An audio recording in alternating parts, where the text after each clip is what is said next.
ጉባኤ ብሔራዊ ዘተ አመልኪቱ ካብ ውድባት ፖለቲካ ትግራይ ዘተውሃበ ሓበራዊ መግለጺ እቲ ሓደ ዕጡቕ ጉጅለ ጥራሕ ዝዓብለሎ ጊዜያዊ ምምሕዳር ትግራይ እየ ዝብል ሓይሊ ብደንቢ ቁፅሪ 29 ህዝባር 2017 ጉባኤ ዘተን ምርድዳእን ሕብረተሰብ ትግራይ ኢሉ ጉባኤ ዘተ ከም ዘጣየሸ ዝፍለጥ እዩ።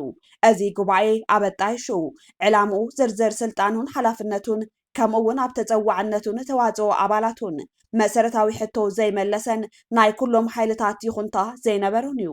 ይኹን እምበር መሰረታዊ ፍታሕ ትግራይ ኣብ ዘተን ምርድዳእን እዩ ኢልና ስለዝኣመና እቶም ዝነበሩ ስክፍታታት ኣብ ከይዲ ክእረሙ ዝከኣለና ክንገብር ብቕንዕናን ተወፋይነትን ርክባት እናገበርና ፀኒሕና ኢና። ኮይኑ ግና ምስ ኣባላት እዚ ጉባኤ ዘተን ምርድዳእን ተደጋጋሚ ርክባትን ልዝባትን ዋላ እንተገበርና ዛጊድ ግና ናይ ሓባር ርድኢት ከይሓዝናን ብዘይ ዝኾነ ውፅኢትን ክሳብ ሕዚ ፀኒሕና ኢና። መንቀሊ እዚ ዘይሰምረ ከይዲ ዘተ ድማ ንባዕሉ ህወሓት እየ እናበለ ዝፅውዕ ኩሎም ትካላት ትግራይ እንተዘይብሒተዮም ኢሉ ዘፈራርስን ካቢነ ጊዜያዊ ምምሕዳር ትግራይ እውን ዝባሓተን ዕጡቕ ሓይሊ ትግራይ ኣትያቶ ካብ ዘላ ረግረግ ዘውፅእ ሓቋፋይ ብሔራዊ ዘተ ክሳለጥ ዘይኮነስ ብሽም ህዝቢ ካድረታቱ ኣኪቡ ትግራይ ዘትያ ብዝብል ቀልዲ ተዓጅቡ ለውጢ ክኾልፍን ህዝቢ ጅሆ ሒዙ ናይ ስልጣን ዕድሚኡ ከናውሕን ዘለዎ ክትውር ድሌትን ህርፋንን እዩ።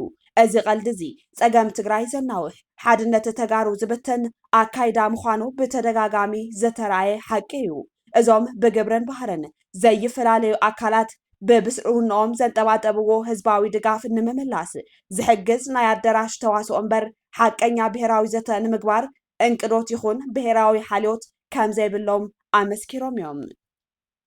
ብናትና እምነት እቲ ክኸውን ዝግብኦ ብሔራዊ ዘተ ሓደ ኣብ መንጎ ህዝብና ጎነፅ ስለ ዘየለ መጀመርያ እቲ ዘተ ኣብ መንጎ ፖለቲካዊ ሓይልታት ትግራይ ክግበር ቀፂሉ ፖለቲካዊ ሓይልታት ትግራይ ተዛትዮም ዝበፅሕሉ ምርድዳእ ሒዞም ናብ ህዝባዊ ጉባኤ ክወርዱ። ክልተ እቲ ዝግበር ዘተ ንኩሎም ፖለቲካዊ ሓይልታት ዕጡቓት ሓዊሱ ዘሳትፍ ካብ ዝኾነ ናይ ደገ ሓይልታት ዝፅዕንቶ ናፃ ዝኾነ ተመጣጣኒ ውክልና ኩሎም ፖለቲካዊ ሓይልታት ትግራይ ዘረጋገፀ ሓቋፋይን ኣሳታፋይን ክኸውን። ሰለስተ ህዝብና ንመከራ ብሄርና ንብርሰትን ውድቀትን ዝተሳጥሐ ቅቡልን ናይ ስግግር ስርዓት ዝመርሕ መንግስቲ ብዘይምህላው እዩ። ስለዝኾነ ንተኸላ ብሔራዊ መንግስቲ ትግራይ መሰረት ዝኸውንን ዘሰጋግርን ምስረታ ሓቋፋይን ቅቡል ናይ ስግግር ስርዓት ዝመርሕ መንግስቲ ከም ቀንዲ መዛተይ ኣጀንዳ ብሔራዊ ዘተ ክኸውን።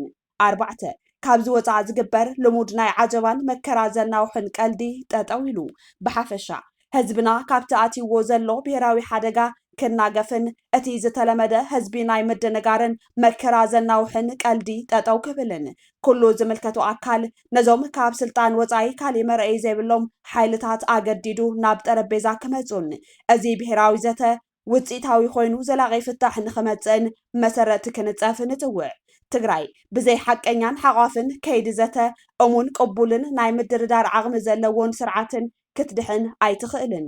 እዚ ንምግባር ምእንተ ድሕንነት ብሄር ክበሃል ኩሎም ፖለቲካዊ ሓይልታት ናብዚ መስርሕ ክመፁን ኣብ ውሽጥን ደገን ዘሎ ህዝብና እውን ብተመሳሳሊ ፅዕንቶ ክገብር ፃውዒትና ነቕርብ። ሓቀኛ ብሔራዊ ዘተ ምህላወ ትግራይ ታሕሳስ 2018 መቐለ ትግራይ